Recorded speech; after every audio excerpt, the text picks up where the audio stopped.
Oh non! Tu viens d'avaler quelque chose que tu n'aurais pas dû, et ça descend droit dans ton estomac. Tu as entendu une sorte de bourdonnement avant d'ouvrir la bouche pour boire ton jus de fruits. Ce n'était pas une guêpe, mais ça y ressemblait. C'était beaucoup plus gros. Les frelons mesurent jusqu'à 5,50 cm de long, ce qui n'est pas facile à avaler, mais cela reste possible. Ils ont 2 ailes, 2 antennes, 6 pattes et de grands yeux sombres. On en trouve de toutes les couleurs, mais la majorité des frelons ont un corps noir et brun-rouge, avec des rayures jaunes ou blanches. Les frelons font partie de la famille des guêpes, mais sont bien plus grands et plus costauds que la guêpe commune. Comme leur cousine, ils possèdent un dard pointu à l'extrémité de leur corps, assez lisse pour ne pas rester planté lors d'une piqûre. Il est relié à une glande à venin. Les mâles sont assez agressifs envers les intrus, mais seules les femelles peuvent réellement te piquer. La piqûre d'un frelon est bien plus désagréable que celle d'une guêpe. Elle libère moins de venin qu'une piqûre d'abeille, mais elle est plus douloureuse, car son venin contient plus d'acétylcholine, qui est à l'origine de cette atroce sensation. Un frelon s'est probablement approché de toi car c'était une belle journée ensoleillée, un temps idéal pour leur petite promenade. Et l'odeur sucrée de ton pique-nique a peut-être bien alerté un individu volant près du nid situé à proximité. Les frelons sont moins agressifs que les guêpes, ils te poursuivront donc rarement pour te piquer. Mais si l'un d'eux se retrouve dans ta bouche, il prendra peur et essaiera de se défendre afin de sortir par tous les moyens possibles. Il peut aussi se montrer agressif et tenter de protéger son nid si tu t'en approches trop et qu'il te considère comme une menace. Si un frelon te pique dans la gorge ou dans la bouche, la zone piquée va probablement gonfler. Cela peut bloquer tes voies respiratoires, ce qui signifie que la situation peut devenir très sérieuse, surtout si tu es allergique. Et s'il parvient à se frayer un chemin jusqu'à ton estomac, eh bien, ton estomac est rempli d'enzymes et d'acides qui décomposent les aliments que tu manges. Le liquide aqueux et incolore qu'il contient peut dissoudre des matières solides comme les os et les métaux, voire d'autres organes de ton corps. Un frelon aurait donc beaucoup de mal à survivre dans ce milieu. Et même si c'était le cas et qu'il parvenait à te piquer, la paroi épaisse et résistante de ton estomac te protégerait probablement de tout dommage. Le frelon n'aurait même pas le temps d'essayer de te piquer à nouveau à cause de l'acide. Il n'y a pratiquement aucune chance que cela se produise. Et même si cela devait arriver, ce serait par temps chaud, car les frelons ne sont pas actifs en hiver. Quand il fait froid, la seule chose sur laquelle on puisse tomber, c'est leur nid abandonné. Les jeunes reines sont les seuls frelons de la ruche qui survivent à cette période, de même que leurs œufs. Elles les protègent en les mettant dans des endroits relativement sûrs, comme à l'intérieur des habitations humaines ou sous l'écorce des arbres. Les frelons sont des insectes sociaux qui transforment le bois en un matériau leur servant à construire leur ruche. Ils naissent dans des œufs, placés en sécurité dans la ruche commune. Les reines sont les seuls membres capables de se reproduire.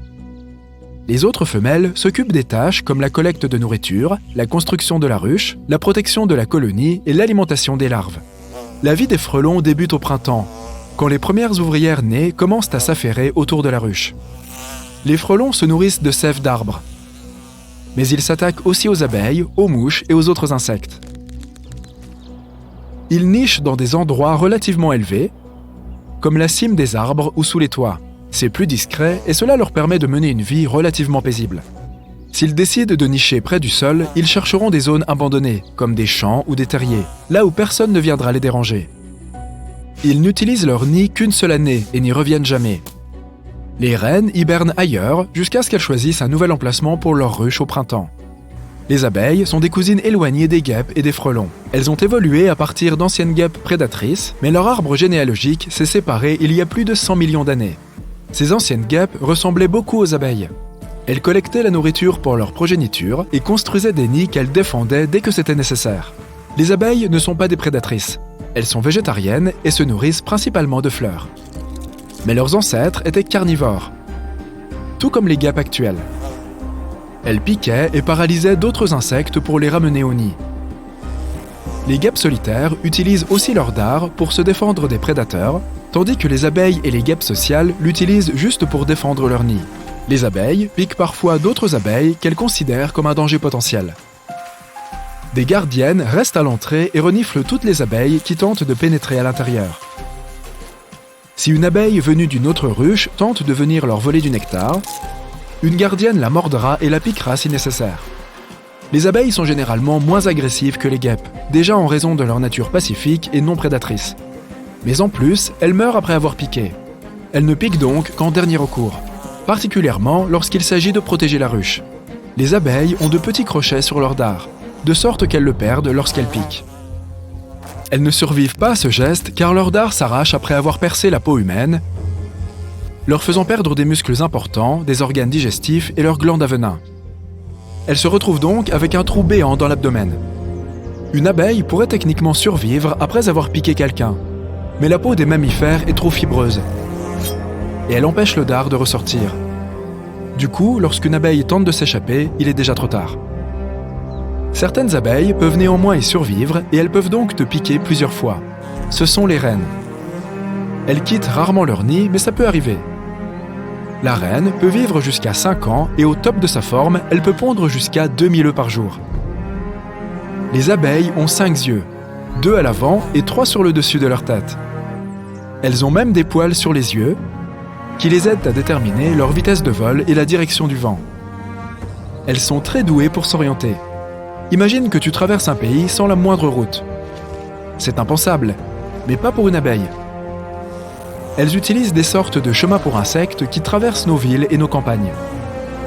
Ces lignes créent un immense et magnifique réseau invisible qui relie les zones sauvages entre elles à l'instar de nos chemins de fer. Elles utilisent la position du soleil pour s'orienter et peuvent aussi détecter le champ magnétique terrestre. De plus, elles possèdent des yeux qui sont sensibles à la lumière polarisée. Cette lumière traverse même les nuages les plus épais, c'est pourquoi les abeilles peuvent voir le soleil, même si nous n'y parvenons pas. Elles ont 4 ailes, soit 2 situées de chaque côté, qui s'accrochent l'une à l'autre pour former une paire plus grande lorsqu'elles volent, et qui se décrochent lorsqu'elles se posent. Les abeilles sont aussi de bonnes danseuses. C'est ainsi qu'elles communiquent. Elles ont 2 types de danse, la danse en rond et la danse frétillante. La première indique que de la nourriture se trouve à proximité. Et la seconde indique que la nourriture est plus loin. Elles vivent dans divers endroits. Dunes de sable, falaises, zones humides, prairies, marais, landes et fronts de mer. Les abeilles bourdonnent en volant, car elles ne battent pas directement des ailes. Leurs muscles tirent sur la paroi élastique de leur thorax et la font ainsi vibrer. Les abeilles possèdent des muscles spécifiques qu'elles peuvent contracter plusieurs fois à partir d'un seul influx nerveux, ce qui leur permet de battre des ailes à environ 200 Hz, soit 200 fois par seconde. Voici ce que nous percevons comme un bourdonnement. Elles produisent également ce son lorsqu'elles ne volent pas et qu'elles secouent leur corps afin de répartir le pollen d'une fleur sur leur corps. Les bourdons sentent des pieds.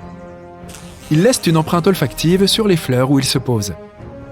Cette odeur est si forte qu'un autre bourdon peut la détecter même 24 heures plus tard. Ils utilisent ces empreintes odorantes pour leur permettre de distinguer leur propre odeur de celle d'un bourdon étranger ou d'un membre de leur famille. Cela les aide à trouver de la nourriture en évitant les fleurs qu'un autre insecte a déjà visitées.